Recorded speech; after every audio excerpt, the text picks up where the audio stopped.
बिस्मिल्लाहिर्रहमानिर्रहीम। अजीज़ मीडिया के दोस्तों, आप सबके इल्म में है कि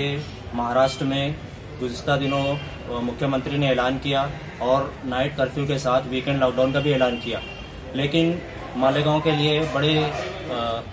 बड़ी दुख की बात ये हुई कि कल रात को ही आयुक्त साहब ने एक फरमान जारी किया, जिसके चलते आप देखते हैं कि पूरे नासिक डिस्ट्रिक्ट में 30 अप्रैल तक के लिए कंप्लीट लॉकडाउन का ऐलान किया गया, जिसमें सिर्फ जो इसेंशियल आइटम्स हैं उनकी दुकानों को खुली रखने, जैसे दूध की दुकान है, किराना की दुकान है, मेडिकल स्टोर्स हैं, इनको खुली रखने की इजाज़त दी गई। लेकिन इसके साथ ही हम देखते हैं कि जो 30 तारीख तक कंप्लीट लॉकडाउन की जो बात की गई है, उसके चलते पूरे शहर में दुकानों को बंद कराया जा रहा है। आपने सुबह किदवाई रोड और मोहम्मद अली रोड पे इसको कवर भी किया होगा कि किस तरीके से ज़बरदस्ती दुकानों को बंद कराया गया, जिसके चलते आप देखते हैं कि जो डेली कमा कर खाने वाले लोग हैं, जो दुकानदार हैं, जो 200-300 रुपया डेली के बेसिस पे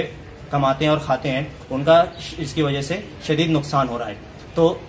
हमारा कहना यह है कि आप जब मेडिकल की दुकान खुली रखने की बात कर रहे हैं, दूध की दुकान खुली रखने की बात कर रहे हैं और किराना की दुकान खुली रखने की बात कर रहे हैं, तो वो गरीब किस तरीके से किराना का सामान खरीदेगा, किस तरीके से दूध खरीदेगा, किस तरीके से दवाएं खरीदेगा, जब आप उनकी जो रोज़मर्रा की जो ज़िंदगी है, जो कारोबार है, उसको आप बंद कर दे रहे हैं। तो इसी मुतालबे को लेकर कि अगर आपको कंप्लीट लॉकडाउन करना है 30 तारीख तक, यकीनन महाराष्ट्र में कोरोना के केसेस बढ़ते जा रहे हैं। हम इस पे आपके जो लॉकडाउन है उस पर हम आपका सपोर्ट भी करते हैं, लेकिन साथ ही साथ आपको सिर्फ कोरोना के फैक्टर को कंसिडर नहीं करना है, बल्कि जो दूसरा फैक्टर है, जो गरीब तबका है, जो डेली बेसिस पर कमा कर खाता है, आपको उसको भी कंसिडर करना पड़ेगा। तो हमने जो SIO student Islamic organisation of India की जानिब मालेगांव यूनिट की जानिब से कुछ मुतालबात लेकर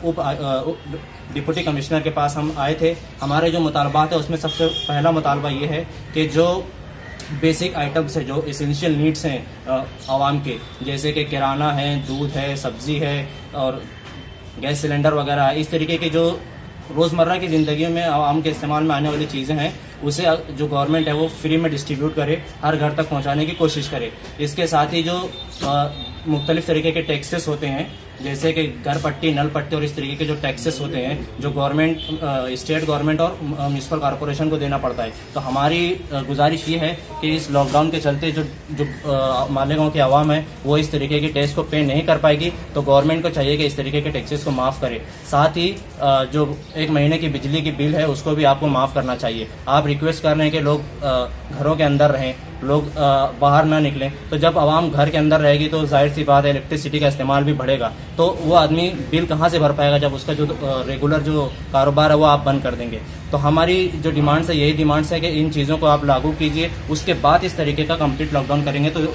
वाकई में जो है इस तरीके का लॉकडाउन सक्सेसफुल होगा। अदरवाइज आप कोरोना की वजह से अगर आवाम को अंदर रखना चाहते हैं तो इस तरीके से आवाम जो है भूखमरी की वजह से बाहर आ जाएगी और आपके कंट्रोल में नहीं आ पाएगी। और आप ये सूरत जो है सुबह देख चुके हैं कि किदवा रोड और जो मेन शाहरा है मोहम्मद अली रोड, किस तरीके से आवाम का गुस्सा आपने देखा कि पुलिस और उनके दरमियान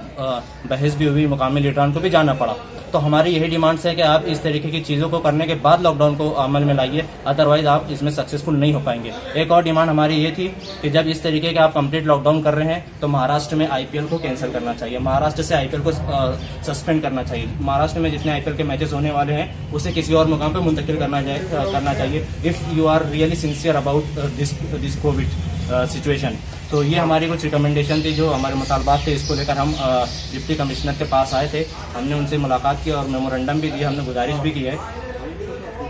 इसी बात को लेकर हम आपके सामने आए।